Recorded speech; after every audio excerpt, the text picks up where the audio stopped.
भगवान गौतम बुद्ध के घुंघराले बालों का रहस्य, या कह लीजिए भगवान गौतम बुद्ध के सिर पर चिपके हुए 108 घोंघों का रहस्य।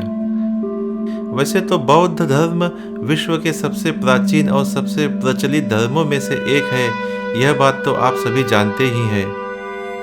आज के युग में भी पूरी दुनिया में बौद्ध धर्म के करोड़ों अनुयायी मौजूद हैं। बौद्ध धर्म की शुरुआत भगवान गौतम बुद्ध द्वारा की गई थी। भगवान गौतम बुद्ध की लाखों प्रतिमाएं आज पूरे विश्व में बनाई गई हैं और इनमें से तो कुछ मूर्तियां यूनेस्को वर्ल्ड हेरिटेज साइट की सूची में भी शामिल की गई हैं। उन सभी प्रतिमाओं को अलग अलग कलाकारों द्वारा बनाया गया है, लेकिन बुद्ध की सभी प्रतिमाओं में एक बात समान दिखती है और वह है उनके घुंघराले बाल। गौतम बुद्ध की हर प्रतिमा में आपको उनके घुंघराले बाल देखने को मिलते हैं, लेकिन आप में से बहुत ही कम लोग यह जानते हैं कि असलियत में बुद्ध के सिर पर जो हमें दिखाई देते हैं वह असल में उनके बाल नहीं बल्कि ढेर सारे स्नेल हैं। यहाँ पर स्नेल का मतलब घोंघों से है।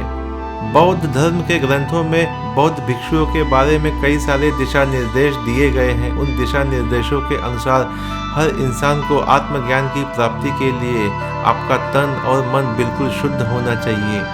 इसलिए अपने तन को हमेशा पवित्र बनाए रखने के लिए बौद्ध भिक्षु अपने सिर का मुंडन करवा लेते हैं। कहा जाता है कि भगवान सिद्धार्थ गौतम ने भी अपने राज्य को त्याग करते समय अपने सिर का मुंडन करवा लिया था। इस बात से यह तो स्पष्ट हो जाता है कि भगवान गौतम बुद्ध भी आज के भिक्षुओं की तरह ही गंजे हुआ करते थे। पौराणिक कथाओं के अनुसार माना जाए तो एक बार गौतम बुद्ध एक पेड़ के नीचे बैठकर ध्यान मग्न थे और उस समय वे अपनी साधना में इतने मग्न हो गए थे कि उन्हें बाहर की दुनिया के बारे में कोई बोध ही नहीं रहा। और जब वे साधना कर रहे थे तो उस समय गर्मी का मौसम था और सूरज ठीक उनके सिर पर मौजूद था। और जिस समय भगवान गौतम बुद्ध कड़ी तपस्या में मग्न थे, उसी समय एक घोंघा उनके बगल से गुजर रहा था। भगवान बुद्ध के प्रताप को देखकर वह घोंघा वहीं रुक गया और सोचने लगा कि इतनी गर्मी होते हुए भी यह महात्मा किस प्रकार की कौन सी साधना में लीन है। और वह घोंघा यह सोचने लगा कि उनके सिर पर तो बाल भी नहीं है, क्या इन्हें गर्मी नहीं लग रही होगी।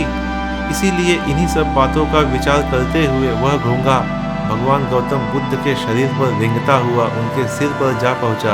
और उस घोंघे ने सोचा कि अगर मैं उनके सिर पर ही रहूंगा तो उन्हें गर्मी कम लगेगी। जैसा कि आप सभी को यह तो पता ही है कि घोंघों का शरीर थोड़ा लचीला और नमी वाला चिपचिपा होता है। अक्सर आपने कभी भी अगर घोंघों को पकड़ा होगा तो आपको उसके पकड़ने से ठंडक का एहसास भी महसूस होता होगा। उस घोंघे को ऐसा करते हुए देखकर बहुत सारे उसके साथी घोंघे भी भगवान गौतम बुद्ध के सिर पर बारी बारी करके चढ़ने लगे।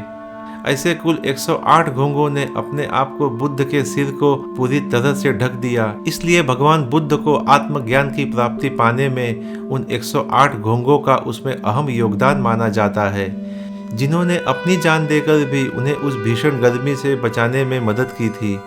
इसलिए उन 108 घोंघों की याद में ही भगवान गौतम बुद्ध की मूर्तियों के सिर पर आज भी घुंघराले बाल जैसी आकृति बनाई जाती है। वहीं कुछ लोगों का ऐसा भी मानना है कि यह बात सही नहीं है। उनके मानने के अनुसार भगवान बुद्ध की मूर्तियों के ऊपर सच में बाल ही हैं। उनका ऐसा मानना है कि जंगल में बहुत समय तक घूमते घूमते भगवान गौतम बुद्ध के बाल बढ़ गए होंगे और वे उन्हीं बालों के साथ तपस्या करने में मग्न हो गए। और उसी तपस्या करने के समय सूर्य की अधिक गर्मी के कारण उनके सिर के बाल जलकर घुंघराले बालों में तब्दील हो गए। आज भी देखा जाए तो दुनिया के कई भागों में इतनी भीषण गर्मी पड़ती है कि वहाँ के लोगों के बाल जलकर घुंघराले आकार का रूप ले लेते हैं। इसलिए इन्हीं सब बातों को आधार बनाकर भगवान बुद्ध की सभी प्रतिमाओं पर उनके बाल घुंघराले बनाए जाते हैं। इन दोनों कहानियों में से कौन सी कहानी सत्य है, इसके बारे में कुछ भी दावे से नहीं कहा जा सकता। सभी लोगों की अपनी अपनी अलग राय है। तो आज के लिए बस इतना ही।